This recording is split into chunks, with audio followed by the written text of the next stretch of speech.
15 अगस्त 1947 को जो आजादी मिली वो हमें नहीं मिली। मैं पूरी जिम्मेदारी से इस बात को कह रहा हूँ। जो बुनियादी समस्या हमारे जीवन में है उनसे तो हमें आज भी आजादी नहीं मिली। वो आजादी हमें अंग्रेजों से मिली, ब्राह्मणवाद से नहीं मिली। हम अपनी बात को कह नहीं सकते। गुलामी, बेगारी, परेशानियों में हमारा जीवन है। सुबह उठ के हम संघर्ष के दौर में निकल जाते हैं, शाम में घर आते हैं इस बात के साथ कि चैन से कुछ घड़ी सोने को मिलेंगे। आज भी हमें मटके, पानी का मटका छूने की आजादी नहीं है। उस आजादी में जी रहे हम लोग। तैयार हो जाओ, इस बार ऐसे लड़ेंगे, इतिहास याद रखो।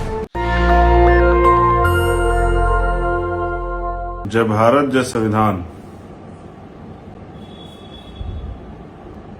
जय मंडल, जय जोहार।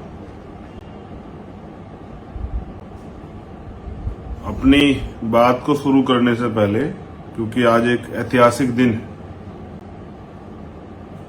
15 अगस्त, आजादी का दिन। इस आजादी के दिन हम सब लोग तिरंगा यात्राएं निकाल रहे हैं।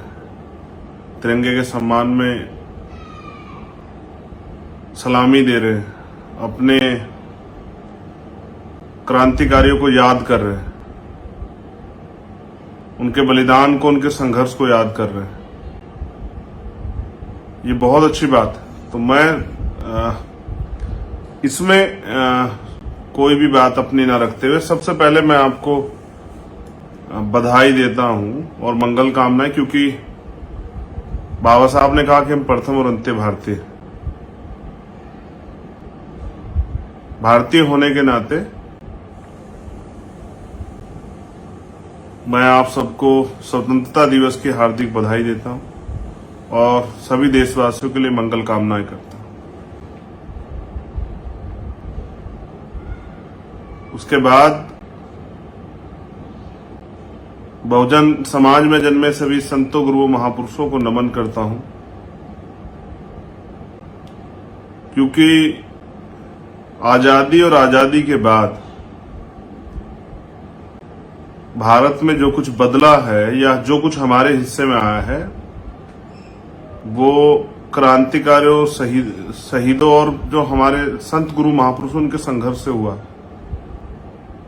तो आज जो भी कुछ हमारे पास है ये उनके संघर्षों का फल है, उनकी कुर्बानियों का फल है। जब मैंने लाइव की बात रखी थी तब इंद्र कुमार की जानकारी मुझे नहीं थी। तब मेरे दिमाग में कुछ और था। लेकिन कुछ ही देर बाद इंद्र कुमार मेघवाल, वो 9 साल का एक छोटा भाई जो आज इस दुनिया में नहीं है, उसकी जानकारी मुझे मिली। अब मैं वो बात रखना चाहता हूं जो मैं महसूस कर रहा हूं। पहली बात तो हमें समझना पड़ेगा कि 15 अगस्त 1947 को जो आजादी मिली वो हमें नहीं मिली। मैं पूरी जिम्मेदारी से इस बात को कह रहा हूं। जो बुनियादी समस्या हमारे जीवन में है उनसे तो हमें आज भी आजादी नहीं मिली। वो आजादी हमें अंग्रेजों से मिली, लेकिन ब्राह्मणवाद से नहीं मिली। उस आजादी के तत्काल बाद हम ब्राह्मणवाद के गुलाम हो गए। आजादी सिर्फ सांस लेना नहीं है। आजादी का असल मकसद है सामाजिक समानता, न्याय, समान अवसर, बंधुत्व, भाईचारा।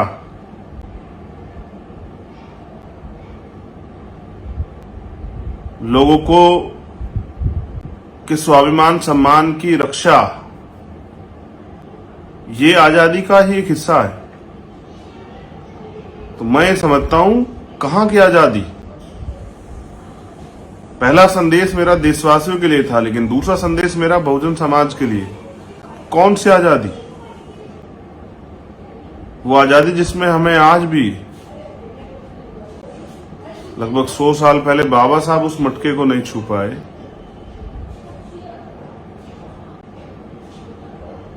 आज भी हमें मटके, पानी का मटका छूने की आजादी नहीं है। उस आजादी में जी रहे हम लोग। हम अपनी बात को कह नहीं सकते। गुलामी, बेगारी, परेशानियों में हमारा जीवन है। सुबह उठ के हम संघर्ष के दौर में निकल जाते हैं, शाम में घर आते हैं इस बात के साथ कि चैन से कुछ घड़ी सोने को मिलेंगे। इतना जुल्म तो अंग्रेजों के समय में भी नहीं हुआ जितना जुल्म आज की सरकारों में, आरएसएस, बीजेपी और कांग्रेस की सरकारों में जो हमारे ऊपर हो रहा है। जितनी तमाम तरह की समस्याएं आज की सरकारों ने, क्योंकि सत्ता का एक चरित्र तो हमारे सामने खड़ी की, और परसों की घटना के बाद बहुत कुछ बदला है। सत्ता का चरित्र देखा हमने और हमारे कार्यकर्ताओं ने, हमारे भाइयों ने, हमारी बहनों ने, हमारे साथियों ने। तो पहली बात, देश की ये आजादी झूठी है क्योंकि देश की जनता भूखी है। आजादी तब मिलेगी जब इस देश से गरीबों को आजादी मिलेगी, गरीबों को भी आर्थिक समानता मिलेगी। जब छुआछूत, जातिवाद, धर्म, संप्रदाय के नाम पे जो नफरत बढ़ रही है, भ्रष्टाचार, जब ये खत्म होगा, जब आदमी पे आदमी का शोषण खत्म हो जाएगा, तब इस देश में आजादी, असली आजादी आएगी। वो आजादी जो सिर्फ किताबों तक सीमित हो। साथियों, मैं जब पढ़ता हूं तो मैं ये महसूस करता हूं कि ब्राह्मणवाद की गुलामियों में जकड़े हुए हैं हम लोग, और इसका उदाहरण है कि हम पैदा होते ही नीच हो जाते हैं भारत की जाति व्यवस्था में। एक बच्चा जो उसी प्रक्रिया से जन्म लेता है जिस प्रक्रिया से सभी बच्चे जन्म लेते हैं, लेकिन जब वो पैदा होता है तो उसके माथे पे जाति का टैग होता है कि वो नीच जाति का है। उससे कर्म, वो फूल सा नाजुक बच्चा, उसको ये भी नहीं पता है कि उसका भविष्य क्या, उसका जीवन क्या है, वो कहाँ जन्मा है। वो उसको पहला ज्ञान उसके परिवार से मिलता है।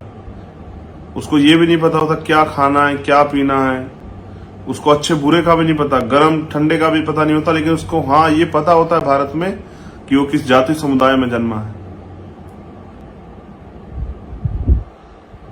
तो ये ब्राह्मणवाद ने जो जाति व्यवस्था बना के, और ये जो गुलामी, ये जो भाईचारा तोड़ने का षड्यंत्र, देश को विखंडित करने का षड्यंत्र जो ये किया गया है,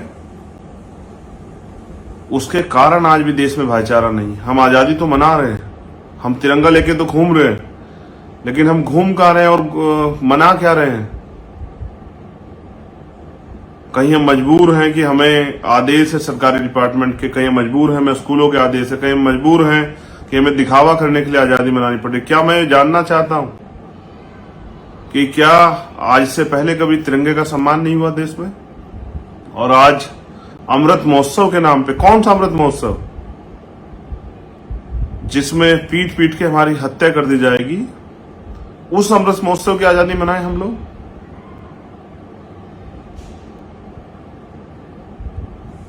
क्या अब से पहले तिरंगे का लोग सम्मान नहीं करते थे? क्या तिरंगे के लिए जान नहीं देते थे? ये संघ के लोग बताएंगे या आरएसएस, बीजेपी के लोग बताएंगे कि भाई तिरंगे का सम्मान करना हो, जिन्होंने कभी तिरंगे को एक्सेप्ट नहीं किया, जिन्होंने कभी तिरंगे का सम्मान नहीं किया, जिन्होंने अपने मुख्यालय पर तिरंगा लगने के बाद लगाने वालों को पीटा, उनके खिलाफ मुकदमा करा दिया। ये लोग जो जाति धर्म में बांट के, धर्म संप्रदाय की राजनीति करके, हिंदू मुसलमान की राजनीति करके इस देश में नफरत के जो है बीज तैयार कर रहे हैं, नफरत की दीवारें खड़ी कर रहे हैं। आज ये लोग जो हैं देश के तिरंगे के सम्मान की बात कर रहे हैं।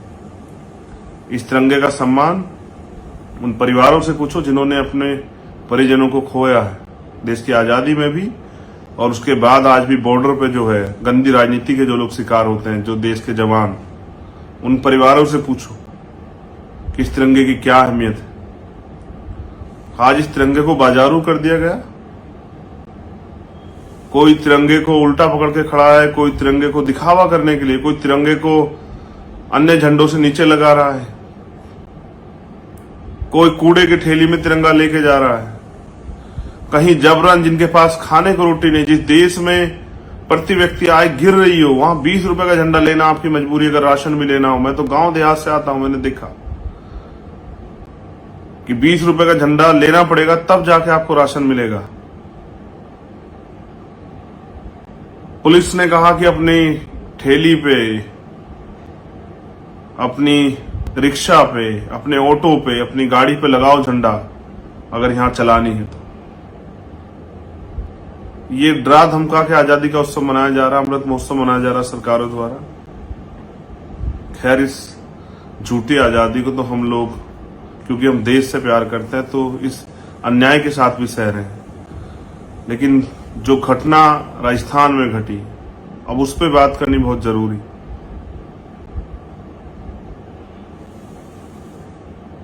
इस देश में इंसान की पहचान उसकी जाति की वजह से, ना कि उसके कर्म की वजह से।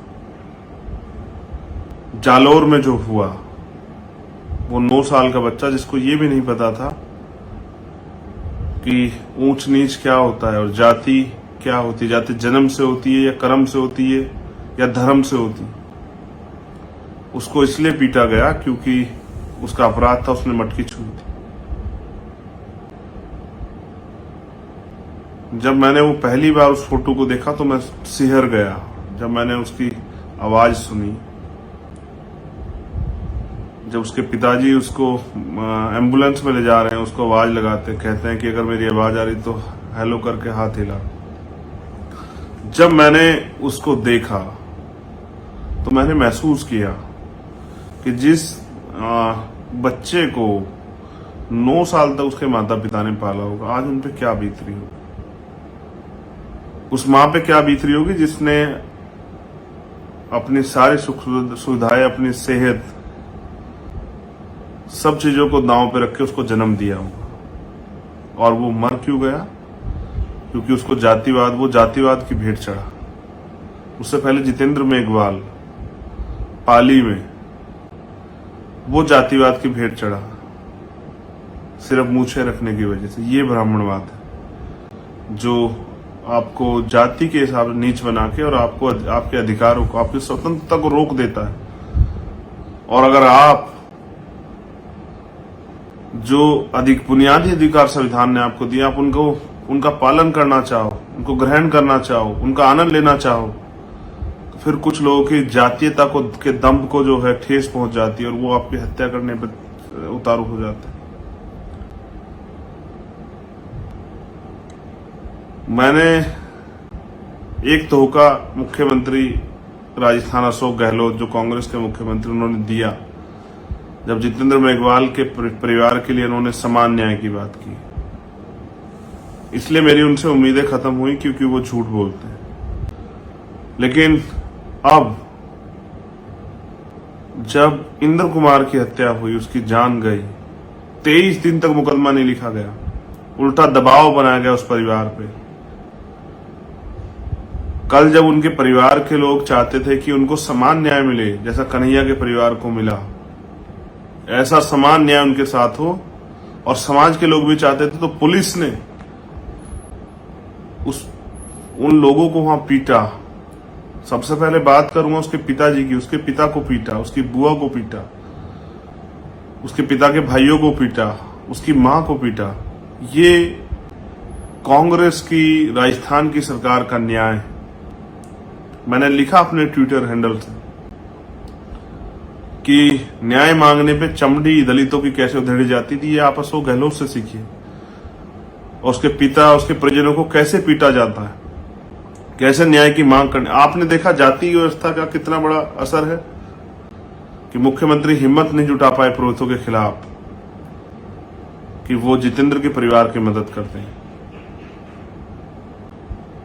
झूठ बोलते रहे, लेकिन यहां इतना बड़ा असर है कि कभी आपने सुना कि पीड़ितों को पीटा गया हो? ऐसा हमने हाथरस में सुना था। वहां बीजेपी की सरकार थी। और आपको सत्ता का चरित्र देखना है तो यहां देखिए राजस्थान में कांग्रेस की सरकार ने क्या किया है। सत्ता का चरित्र एक है। उन्होंने उसके परिवार को पीटा, डरा धमका के जबरन उस बच्चे के शव को जला दिया गया। हमारे कार्यकर्ता वहां थे, मेरी उनसे बात हुई। उन्होंने बताया कि उन्होंने हमें वहां पीटा।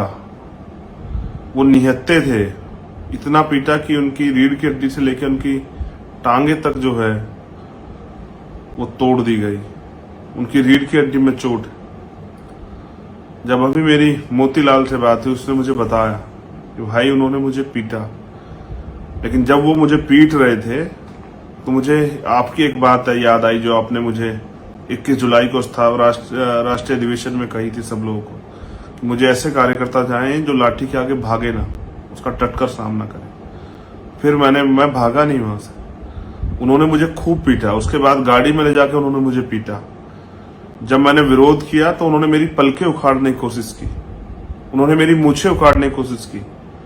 अगर मैं इस बात पे मैं उनके साथ झगड़ा तो उन्होंने मेरे प्राइवेट पार्ट पे हमला किया, उन्होंने मेरे बाल खींचे, उन्होंने लाठी मेरे प्राइवेट पार्ट पे मारी, उन्होंने मुझे गालियां दी,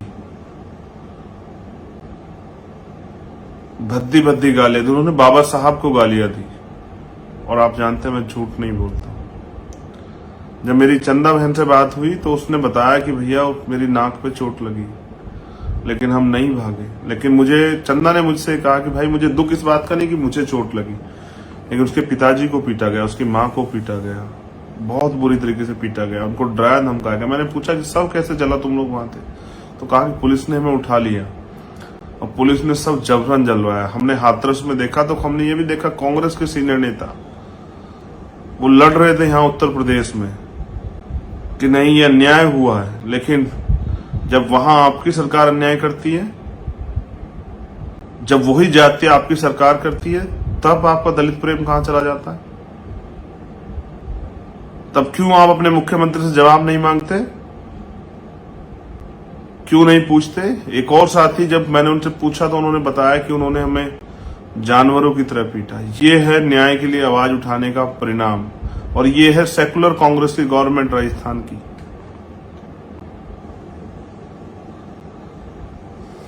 मुझे पता लगा वहां के कुछ जनप्रतिनिधि ने हिम्मत जुटाई कि इस अन्याय के खिलाफ उन्होंने अपने पद से इस्तीफा देने की मांग की।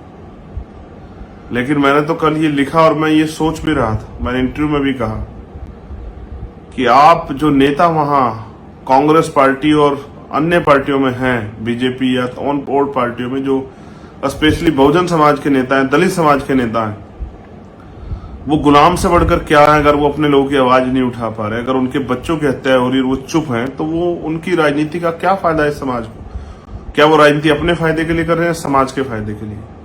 मैं पिछली बार गया था, मुझे उदयपुर एयरपोर्ट पर रोक देगा। मैं इस बार भी जा रहा हूं 18 तारीख में, हो सकता है मुझे रोक दे, हो सकता है कि वो मुझे जेल भेज दें जयपुर की तरह, जब मैं सीएचए की लड़ाई लड़ने के लिए। मैं नहीं डरता उनकी जेल से, लेकिन इस बार मैंने तय किया है कि इस बार मेरी लाश तो वापस आ जाएगी, लेकिन मैं वहां से वापस नहीं आऊंगा जब तक हमें न्याय नहीं मिलेगा। क्योंकि मैंने देखा कि पिछली बार भी जब पाली में अन्याय हुआ, उदयपुर की टीम, उदयपुर संभाग की पूरी टीम, जोधपुर संभाग की पूरी टीम में कैसे वे रखे कार्यकर्ता अपने खून पसीने कमाई से साधन लेके वहां आया, इस उम्मीद के साथ कि हमें न्याय मिलेगा। मैं फिर उनसे अपील करूंगा, पूरे राजस्थान के साथियों से, कि 18 तारीख को वो जरूर पहुंचे उस परिवार के पास। मेरे जाने से पहले कांग्रेस के नेता भी और अन्य पार्टियों के नेता भी बेचारे उस लड़ाई को लड़ने के लिए जाने का प्रयास करेंगे। मैं उन नेताओं का धन्यवाद देता हूं जो जाने का प्रयास करेंगे। लेकिन मैं तानाशाह मुख्यमंत्री को बता देना चाहता हूं कि सत्ता परमानेंट के लिए नहीं होती, सत्ता आती जाती रहती। मैंने कल भी कहा था, ये लाठी आपने उसके परिवार पर नहीं चलाई, क्योंकि वो तो दुखी पीड़ित परिवार है। ये लाठी आपने उस परिवार पे नहीं चलाई, ये आपने इंद्र कुमार के पिताजी पे नहीं चलाई, उसकी माँ, उसकी बुआ पे, उसके ताऊ पे नहीं चलाई, उसके भाई पे नहीं चलाई। ये लाठी आपने पूरे दलित समाज की पीठ पे चलाई, और इसका हिसाब जो है समय आने पे जरूर दिया जाएगा। सत्ता बदलेगी। ऐसी निकम्मी नालायक सरकार और ऐसे मुख्यमंत्री भी सत्ता से बेदखल होंगे। किसी के बच्चे के जाने के बाद उसके परिवार को दर्द में पीटना, उसके बाद चैन से सो जाना, शर्म नहीं आती आप लोगों को? क्या जमीर मर गया है? क्या सत्ता के आगे इतने लालची भेड़िए बन गए हैं कि ये भी भूल गए कि इंसानों की जीवन की कुछ कीमत होती? क्या 5 लाख रुपए जो कीमत लगाई है मुख्यमंत्री ने दलितों की वहां पर ऐलान करके, क्या वो वापस ला सकते हैं 5 लाख रुपए में हमारे इंद्र कुमार को, हमारे छोटे भाई को? क्या वो जितेंद्र मेघवाल को लौटा सकते हैं मुझे? कितना अन्याय उस सरकार में, राजस्थान की सरकार में कितना अन्याय अंग्रेजों की सरकारों में भी नहीं होता। जनरल डायर ने भी ऐसे हमला नहीं कराया होगा नित्य लोगों पे। या समझिए जनरल डायर ने जैसे नित्य लोगों पे हमला कराया, ऐसा हमला कराया मुख्यमंत्री अशोक गहलोत ने, इसीलिए कि उनकी न्याय के बाद ताकतवर ना बने। क्या सत्ता में बैठे लोगों का जमीर मर गया है? एक बाप ने अपना बेटा खोया, एक माँ की कोख जो है वो सूनी हुई, उजड़ गया उनका घर, उनके सपने, और उनको पीटते हुए शर्म नहीं आई इस सरकार को? फिर नेट बंद करवा देते हो इसलिए कि अन्याय के बाद जो अन्याय आप लोग वहां कर रहे हो दूर तक ना जाए। तो आपको क्या लगता है कि ये शोषितों की आहें दूर तक नहीं जाएंगी? आपको क्या लगता है इनकी सुनाई करने वाला कोई नहीं है? अगर आपकी सत्ता सरकार में बैठे चमचे नहीं बोलेंगे, वो जो कैबिनेट रैंक और तमाम पदों पर बैठ के जो है वो जो लोग बैठे वो नहीं बोलेंगे, तो क्या आपको लगता है कोई नहीं बोलेगा? नहीं, वो जो लोग लाठियां खा रहे थे उन्होंने अपना जीवन लगा दिया है इस समाज के लिए। मैं पूछना चाहता हूं राहुल गांधी जी से भी, वो कब जाएंगे उस परिवार से मिलने? मैं पूछना चाहता हूं देश के प्रधानमंत्री जी से भी कि कौन सा आजादी का महोत्सव जहां आज भी ये इतनी गैर बराबरी है कि मूछे रखने पे, घोड़ी बैठने पे, मटकी छूने पे, मंदिर जाने पे हमारी हत्या हो जाती है, हमारे बदन से हमारी खाल को उधेड़ दिया जाता है, हमारी चमड़ी खींच ली जाती है। हम कौन से आजादी का महोत्सव मनाएं?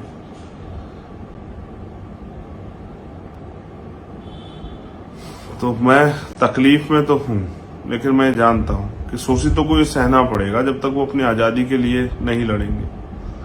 बाबा साहब ने भी कहा, अन्याय करने वाले से ज्यादा अन्याय सहने वाला ज्यादा दोषी होता है। उन्होंने ये भी कहा कि अगर आप अन्याय के खिलाफ लड़ते हुए आपकी मौत हो जाती है तो आपकी आने वाली पीढ़ी इसका बदला जरूर लेंगी, लेकिन अगर आप अन्याय सहते हुए मर जाते हैं तो आपकी आने वाली पीढ़ी गुलाम बन जाएगी। उन्होंने कहा बलि बकरों की दी जाती, शेरों की नहीं। उन्होंने हमें सिखाया, शिक्षा शेरनी का वो दूध है जो पिएगा वो दहाड़ेगा। हम शिक्षित लोग हैं, अगर हम अपने समाज के खिलाफ हो रहे अन्याय के खिलाफ, जो समाज के साथ अन्याय और उसके खिलाफ नहीं बोलेंगे तो कौन बोलेगा? उन्होंने कहा कि सम्मान का 1 घंटे का जीवन और गुलामी का हजारों साल का जीवन, उस सम्मान का 1 घंटे का जीवन, 1 दिन का जीवन उस हजारों साल के जीवन से बेहतर है। हम यहाँ गुलामी सहने के लिए पैदा नहीं हुए। क्यों हमारी चीखें सरकार को सुनाई नहीं देती? क्यों हमारा अन्याय जो वहां अशोक मेघवाल के परिवार के साथ, तो क्यों नहीं दे पाई सरकार ये न्याय? रोज वहां दलितों के साथ अन्याय होता है। कभी वहां सामूहिक रेप होता है चूरू में, कभी थाना गाजी में सामूहिक रेप होता है, कभी कुछ होता है, कभी कुछ होता है। अब तो आंसू भी सूख गए हमारे लोगों के, अब तो उनकी आवाजें भी कुंद गई हैं। अब तो वो इशारे से भी नहीं बता पाते। इतना अन्याय, और फिर अन्याय के खिलाफ आवाज उठाने पे लाठियों से पीटते। गोली क्यों नहीं चलवा दिया अशोक गहलोत आपने? कुछ लोग मर जाते, आपके कलेजों को ठंडक तो पड़ती, आपके उन सामंतियों के कलेजों को ठंडक तो पड़ती जिन लोगों ने इंद्र कुमार के साथ ये अन्याय किया। उनकी सोच को, टीचर तो समाज का दर्पण होता है, अध्यापक। हम आज भी गुरुओं का सम्मान करते हैं। मैं आज भी अपने गुरुओं के सम्मान में अपनी गाड़ी से उतर जाता हूं, उनके चरण स्पर्श करता हूं, क्योंकि मैं मानता हूं कि मेरे आज यहाँ पहुंचने में उनका योगदान है। उस शिक्षक के बारे में भी ये समाज ऐसे ही सोचता होगा। मेरे पिताजी खुद एक शिक्षक थे। उनके संस्कार, उनके विचार आज मेरे अंदर हैं। तो मैं सब कुछ छोड़ के शोषितों की लड़ाई लड़ने के लिए मैं यहाँ इस मैदान में हूं। लेकिन उस अध्यापक को, उसने तो उस पद को भी कलंकित कर दिया। तमाम तरह के झूठ फैलाए जा रहे हैं कि वहां ऐसी कोई मटकी घटना नहीं थी, उसने मारपीट नहीं की। और ये वो लोग हैं जो हाथरस में भी उन रेपिस्टों के पक्ष में खड़े थे। यहाँ जाति का इतना बड़ा महत्व है, उसके अपराध कम हो जाते हैं, उसकी जाति के लोग उसके समर्थन में खड़े हो जाते हैं। और हम वो लोग हैं कि जब हमारे व्यक्ति से कोई गलती होती तो हम उसको खुद गिरफ्तार करवाते हैं, कहते हैं कि नहीं इसने गलत किया है। ये फर्क है हम और आप में। आप आज भी अपनी कुंठित मानसिकता को नहीं बदल पाए। आज भी आप चाहते हैं कि हम मोहताज बने रहें। आज भी आप हमें फटे हाल में, भूखमरी में, कुपोषण में, अन्याय में, जुल्म जाति का शिकार होते देखना चाहते हैं। आप आज भी चाहते हैं रेप हत्या हो समाज की और कोई आवाज ना उठाए, और हम ये नहीं चाहते। हम स्वाभिमान सम्मान का जीवन चाहते हैं, हम अभिव्यक्ति की आजादी चाहते हैं, हम समान अवसर चाहते हैं, हम संघर्ष करके आगे बढ़ना चाहते हैं, लेकिन हमारे रास्ते ये सब चीजें करके रोके जाते हैं। क्या इसका एक स्पष्ट संदेश नहीं? कौन माँ अपने बच्चों को स्कूल भेजेगी जब उसको ये पता होगा कि उस स्कूल में कोई वैसी दरिंदा बैठा होगा जो उसके बच्चे की जान ले लेगा? क्या ये हमें संदेश देकर डराया नहीं जा रहा है? तो डरे तो हम अंग्रेजों से भी नहीं, उनसे पहले मुगलों से भी नहीं, उनसे पहले और जितने भी शासक आए आर्यन, हम डरे तो किसी से भी नहीं। तो आपसे कैसे डर जाएंगे? मैं राजस्थान की टीम को कहता हूं, हर एक कार्यकर्ता कि वो पहुंचे 18 तारीख में, क्योंकि ये लड़ाई अब आर पार की होगी। मैं किसी भी कीमत पे विड्रॉ नहीं करूंगा, मैं पीछे नहीं लौटूंगा। मेरी लड़ाई सिर्फ किसी एक गांव की नहीं, मेरी लड़ाई अन्याय के खिलाफ है, और मेरी नहीं, हम सब लोगों की साझा लड़ाई है। वो जो लाठियां पड़ी हैं, वो लाठियां मेरे कार्यकर्ताओं की पीठ पे नहीं पड़ी है, वो मेरी भी पीठ पे पड़ी है। वो मेरी बहन के नाक पे नहीं पड़ी है, वो मेरी नाक पे भी पड़ी है। वो पूरे इस दलित समाज की पीठ पे पड़ी है, इस वंचित तबके की पीठ पे पड़ी है, उन सब साथियों की पीठ पे पड़ी है जो SC, ST, OBC और माइनॉरिटी के लोग हैं, जो कमजोरों के रक्षक हैं। उन सब की पीठ पे पड़ी है वो लाठियां, जो कहीं ना कहीं जिन्होंने ये जाति का अन्याय सहा है, धर्म का अन्याय सहा है, उन सब की पीठ पे पड़ी है। अशोक गहलोत जी ये सूद समेत आपको वापस करेंगे।